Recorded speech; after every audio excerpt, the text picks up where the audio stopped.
Welcome back. It's 2025 and we're not dead yet. So that means it's time for the latest industrial design trends. Today I'm going to be looking at some trends for industrial and physical product design, and I'll be showing you what's cool in form, details, and finishes. Which I guess you only like if you're a product designer, but maybe you're a weirdo like me and you like the stuff. Anywho, as always on Some Great Things, we'll be designing some products along the way, and since I can't get my video equipment ever working, we're going to do some cameras. So without further delay, let's get into the industrial design trends for 2025. Let's go.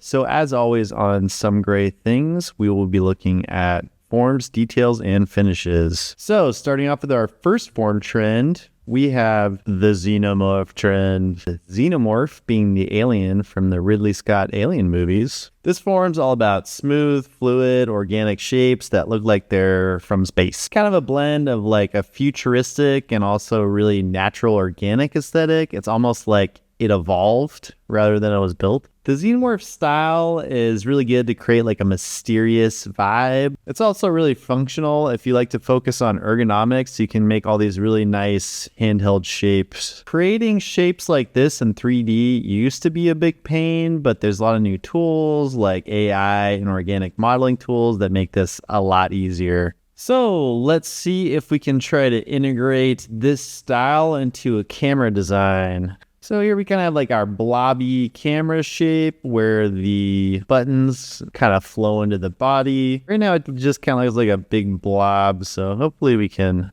fix this up later. Moving on to our next form trend, we have the half soft trend. Half soft is all about combining overall geometric shapes with soft, rounded surfaces. Think of it as a product that has like a structured modern silhouette, but then kind of a crafted surface feeling to it. This kind of form is a good balance between soft and approachable while still being somewhat technical. It's like a fluffy cat that could fix your car. So bad. I think stuff like this is part of the continuous flow away from minimalism, where you see industrial design still being minimal, but it's slowly moving away from that. It also aligns with a modern emphasis on calm designs. So why don't we try to use this to design one of our cameras and see what happens. So here we have an overall geometric shape, just a rounded rectangle, but then we've inflated the surfaces. This is like pretty much my style. Geometric shapes, soft surfaces. Yeah, this is pretty cool. Moved on to the next form. While the last one was a little bit soft, this one is tough. This one's called New Brutalism. This is all about having blocky, rigid forms with really thick proportions. There's no soft curves here. It's just kind of raw, functional design. It's like a lot of hard-looking boxes. It gives your product a really tough, reliable look. Like these products would really last for decades. There's also something kind of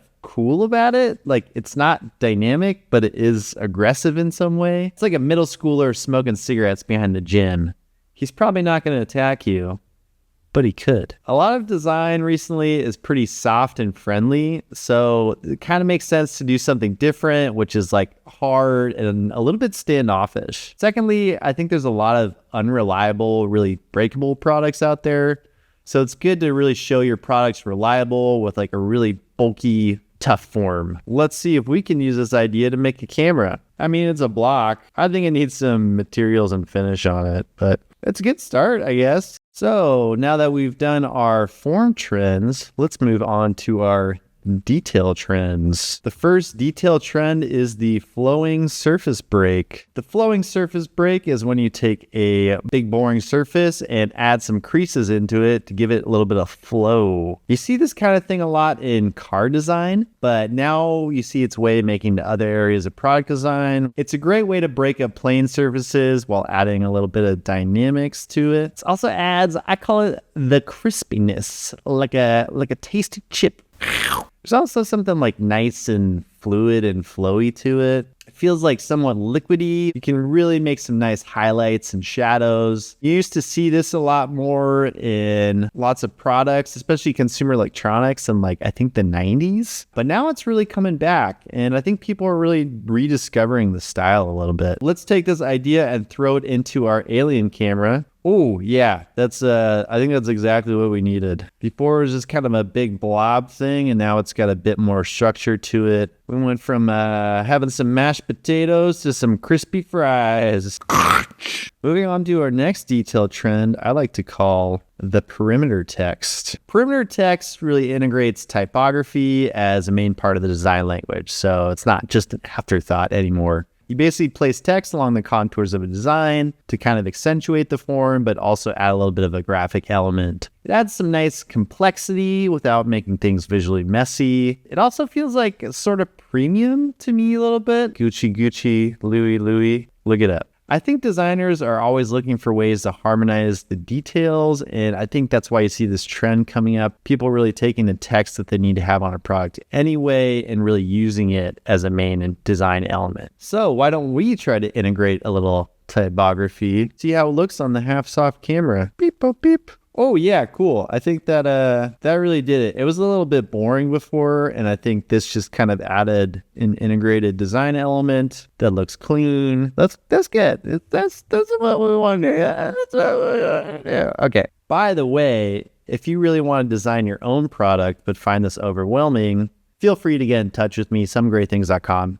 Work with me. I'm cool. Moving on to our final detail trend is the heavy line texture. This trend is all about deep, bold lines. Instead of just being decorative, these textures really serve a functional role. So sometimes they're cut out for air vents, or sometimes they're stiffening of the surface. It's like a heavy functional detail. I think these lines give products a lot of technical precision. They're heavy and structured and make things look very mechanical. It's really a nice way to add complexity without getting too messy. I think this is part of something I've seen in industrial design, where designers are really trying to highlight functions instead of just hide them. Chunky things have slowly been coming up in industrial design too. For instance, last year we had the big circles trend. So let's see if we can bring this into our Brutalist camera and add some lines. Oh yeah, okay. This is really loud, actually. We definitely went from like a really blank box to something pretty intense. It's a little bit whatever style there was in The Great Gatsby. We got through forms and details. Let's get to the last three trends, which are the finish trend. The first finish trend, evil teenage engineering. Dark color base, typically black or gray with a poppin' orange highlight. Evil teenage engineering, I think, is an evolution of the orange and light gray trend that really got popularized by teenage engineering. The nice thing about this color scheme is it's a really intense contrast. It's bold, it's like high energy, and it really gives the product an aggressive feel. It's also pretty functional, like you can really direct somebody's attention to important details like buttons or interactions. This kind of color combo is also pretty common in performance gear, but now I think you see it coming to a bigger range of products. Maybe that's just indicating that products are really pushing on performance right now. Nobody wants boring colors anymore. Okay, let's see if we can make our alien camera pop with this cool color scheme. Whoa, yeah, okay, that was it. So we have this dark base texture. It's like a really dark gray, and then just this orange pop and highlight. It's like a nice intense detail. Kind of also works in this like alien-y theme we got going on this thing. Hey, we did it. That was us together. So moving to our second finish trend. This one's fun. It's the retro color combinations. You know, you see some colors and say, man, that looks really 80s. Well, all that stuff is back. Neon pink, electric blue, lime green, hot orange, all the crazy color schemes from the 80s and 90s, those are back. The key about this color scheme is like a contrast between two really bold colors. It adds a lot of personality to a product. A lot of stuff today is pretty monochrome, like, you know, the whole millennial gray trend. This is really nice because it pops out against that and also leans in this whole retro nostalgic feel. Like it's kind of feels like being a kid again. I guess there's also a lot of younger designers that never really grew up in the 90s. So maybe this is like an exciting new style. It's a little bit nostalgic, a little bit new. Anywhoozles, let's throw this on a camera, huh? Yeah, okay. That's now it's a popping camera. I think we went from modern to retro pretty quick with that color scheme, but it's kind of cool. Let's try this one, actually. Yeah, this is always so cool. Maybe we do this. I don't know. Let me know what you think in the comments. Look what I did here. Say cheese.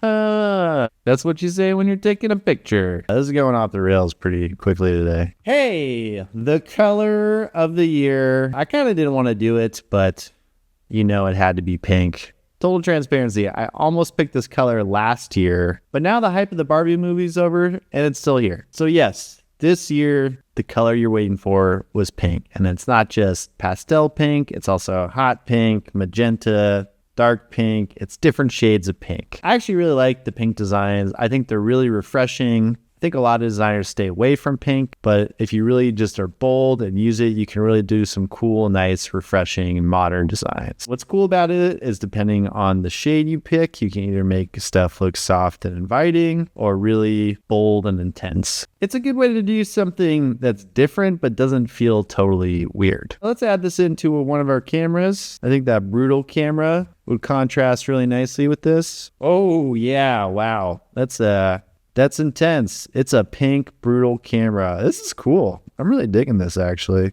There's something really nice about this really intense, bold structure with these really heavy lines and then this soft pink color. All right, so we have 3 cameras with the trends. We have Alien Xenomorph camera with the flowing surface breaks and the evil teenage engineering color scheme. We have the half soft camera with our perimeter text details and a little bit of a retro color combo. And we have our Brutalist camera with some heavy line textures in a fabulous pink color. Back to you in the studio, Gray. So that's the trends. Thanks for watching. I hope you enjoyed it and I hope you found some weird stuff. Hope to see you in the next one and stay weird, product designers. Later, skater.